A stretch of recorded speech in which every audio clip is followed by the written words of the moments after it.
ಶುಭ ನುಡಿಯೋ ಸೋಮ ಅಂದ್ರೆ ಗೂಬೆ ಕಾಣಿಸ್ತೈತಲ್ಲೋ ಮಾಮ ಅಂದಂಗಾಯ್ತು ದರ್ಶನ್ ಕತೆ.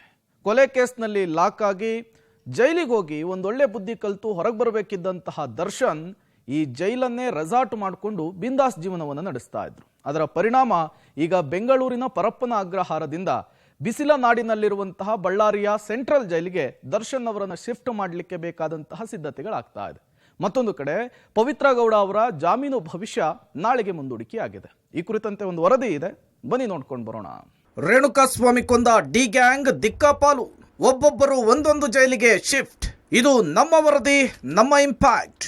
ರೇಣುಕಾಸ್ವಾಮಿ ಕೊಲೆ ಮಾಡಿ ಜೈಲು ಸೇರಿದ ದರ್ಶನ್ ಅಂಡ್ ಗ್ಯಾಂಗಿಗೆ ಜೈಲಿನಲ್ಲಿ ಮುದ್ದೆ ಮುರಿತಾ ಆದ್ರೂ ಬುದ್ಧಿ ಬಂದಿರೋ ಹಂಗೆ ಕಾಣಿಸ್ತಾ ಇಲ್ಲ. ಜೈಲು ಸೇರಿದ್ರು ಬಿಂದಾಸ್ ಆಗಿಯೇ ಕಾಫಿ ಹಿರ್ಕೊಂಡು ಸಿಗರೇಟ್ ಸೇತ್ಕೊಂಡು ಬೇಕಾದವ್ರಿಗೆ ವಿಡಿಯೋ ಕಾಲ್ ಮಾಡಿಕೊಂಡು ಕಾಲ ಕಳೀತಿದ್ರು. ದರ್ಶನ್ ರೌಡಿ ಶೀಟರ್ಗಳಾದ ವಿಲ್ಸನ್ ಗಾರ್ಡನ್ ನಾಗ ಹಾಗೂ ಕುಳ್ಳ ಸೀನನ ಜೊತೆಗೆ ಚೇರ್ನಲ್ಲಿ ಕುತ್ಕೊಂಡು ಕಾಫಿ ಕುಟ್ಕೊಂಡು ಸಿಗರೇಟ್ ಸೇತ್ಕೊಂಡು ಹರಟೆ ಹೊಡಿತಾ ಇದ್ದಂತಹ ಫೋಟೋ ಪಬ್ಲಿಕ್ ಟಿವಿಗೆ ಸಿಕ್ಕಿತ್ತು. ದರ್ಶನ್ ಜೈಲಿನಲ್ಲಿ ರಾಜವೈಭೋಗದ ಬಗ್ಗೆ ಪಬ್ಲಿಕ್ ಟಿವಿ ನಿರಂತರವಾಗಿ ವರದಿ ಪ್ರಸಾರ ಮಾಡಿತ್ತು. ಈ ಬೆನ್ನಲ್ಲೇ ಮತ್ತೊಂದು ವಿಡಿಯೋ ಕೂಡ ಲೀಕ್ ಆಗಿತ್ತು. ದರ್ಶನ್ ವಿಡಿಯೋ ಕಾಲ್ನಲ್ಲಿ ಸತ್ಯನ ಜೊತೆಗೆ ಮಾತನಾಡುವಂತಹ ವಿಡಿಯೋ ಪರಪ್ಪನ ಅಗ್ರಹಾರ ಜೈಲಿನ ಭದ್ರತೆಯನ್ನೇ ಪ್ರಶ್ನೆ ಮಾಡಿತ್ತು. ಎಲ್ಲವನ್ನು ವಿಸ್ತೃತವಾಗಿ ಪಬ್ಲಿಕ್ ಟಿವಿ ಬಿತ್ತರಿಸಿತ್ತು. ಬಳಿಕ ಎಚ್ಚೆತ್ತಂತಹ ಸರ್ಕಾರ ಹಾಗೂ ಇಲಾಖೆ ಕರ್ತವ್ಯ ಲೋಪ ಎಸಗಿದ 9 ಅಧಿಕಾರಿಗಳ ತಲೆದಂಡ ಮಾಡಿತ್ತು. ಕೊನೆಗೂ ದರ್ಶನ್ ಜೈಲು ಪಾರ್ಟಿಗೆ ಬ್ರೇಕ್, ಬಳ್ಳಾರಿ ಜೈಲಿಗೆ ರಾತ್ರಿಯೊಳಗೆ ಶಿಫ್ಟ್. ತೀವ್ರ ಮುಜುಗರದ ಬೆನ್ನಲ್ಲೇ ರೇಣುಕಾಸ್ವಾಮಿಯನ್ನ ಹತ್ಯೆ ಮಾಡಿದ ದರ್ಶನ್ ಗ್ಯಾಂಗ್ ಅನ್ನ ಪೊಲೀಸರು ಇಬ್ಬಾಗ ಮಾಡಿದ್ದಾರೆ. ರಾಜ್ಯದ ಒಂದೊಂದು ಜೈಲಿಗೆ ಒಬ್ಬೊಬ್ಬರನ್ನ ಶಿಫ್ಟ್ ಮಾಡಲಿಕ್ಕೆ ಸಿದ್ಧತೆ ಮಾಡಿದ್ದಾರೆ.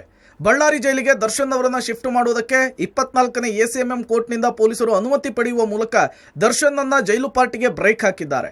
ಇವತ್ತು ರಾತ್ರಿ ಅಥವಾ ನಾಳೆ ದರ್ಶನ್ ಬಳ್ಳಾರಿ ಜೈಲಿಗೆ ಶಿಫ್ಟ್ ಆಗುವ ಸಾಧ್ಯತೆ ಇದೆ. ಸದ್ಯ ಜೈಲಾಧಿಕಾರಿಗಳು ದರ್ಶನ್ ಅನ್ನ ಶಿಫ್ಟ್ ಮಾಡುವುದಕ್ಕೆ ಆದೇಶದ ಪ್ರತಿಗಾಗಿ ಕಾದು ಕುಳಿತಿದ್ದಾರೆ.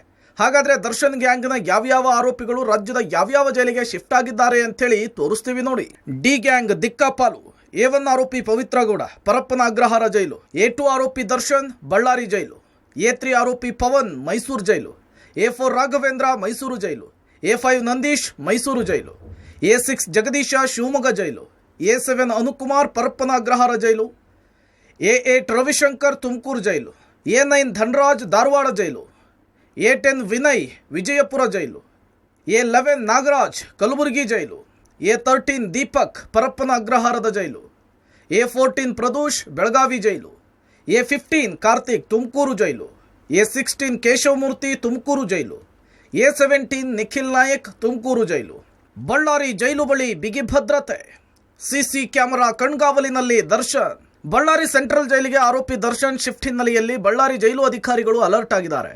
ಸಿಸಿ ಕ್ಯಾಮೆರಾ, VIP ಸೆಲ್ಗಳ ಅಂತಿಮ ಹಂತದ ಪರಿಶೀಲನೆ ನಡೆಸಿದ್ದಾರೆ. ಜೈಲು ಸುತ್ತ ಬಿಗಿ ಭದ್ರತೆಯನ್ನು ಕಲ್ಪಿಸಲಾಗಿದ್ದು ದರ್ಶನ್ಗೆ ಪ್ರತ್ಯೇಕ ಕೊಠಡಿಯ ವ್ಯವಸ್ಥೆ ಮಾಡಿಕೊಡಲಾಗಿದೆ. ಬಳ್ಳಾರಿ ಜೈಲಿನಲ್ಲಿ 9 ಬ್ಯಾರಕ್ಗಳಿದ್ದು 385 ಕೈದಿಗಳಿದ್ದಾರೆ. ಕೋರ್ಟ್ ಕಲಾಪಕ್ಕೆ ವಿಡಿಯೋ ಕಾನ್ಫರೆನ್ಸ್ ವ್ಯವಸ್ಥೆ ಮಾಡಿಕೊಡಲಾಗಿದ್ದು ದರ್ಶನ್ ಸಿಸಿ ಕ್ಯಾಮೆರಾ ಕಣ್ಗಾವಲಿನಲ್ಲಿದ್ದಾರೆ. ಪರಪ್ಪನ ಅಗ್ರಹಾರ ಜೈಲಿನಲ್ಲಿಯೇ ಪವಿತ್ರ ಗೌಡ. ಬೆಂಗಳೂರಿನಿಂದ ಪವಿತ್ರ ಗೌಡ ಶಿಫ್ಟ್ ಇಲ್ಲ. ದರ್ಶನ್ ಸೇರಿ 10 ಮಂದಿ ಆರೋಪಿಗಳು ಬೇರೆ ಬೇರೆ ಜೈಲಿಗೆ ಶಿಫ್ಟ್ ಆದ್ರೆ ಪವಿತ್ರ ಗೌಡ ಮಾತ್ರ ಪರಪ್ಪನ ಅಗ್ರಹಾರದ ಜೈಲಿನಲ್ಲಿಯೇ ಉಳಿಯಲಿದ್ದಾರೆ. ಕಾರ್ತಿಕ್, ರವಿಶಂಕರ್, ಕೇಶವಮೂರ್ತಿ, ನಿಖಿಲ್ ನಾಯಕ್ ತುಮಕೂರು ಜೈಲಿನಲ್ಲಿಯೇ ಇರಲಿದ್ದಾರೆ. ಪವಿತ್ರ ಗೌಡ ಜಾಮೀನು ಅರ್ಜಿ ವಿಚಾರಣೆ ನಾಳೆಗೆ ಮುಂದೂಡಿಕೆ.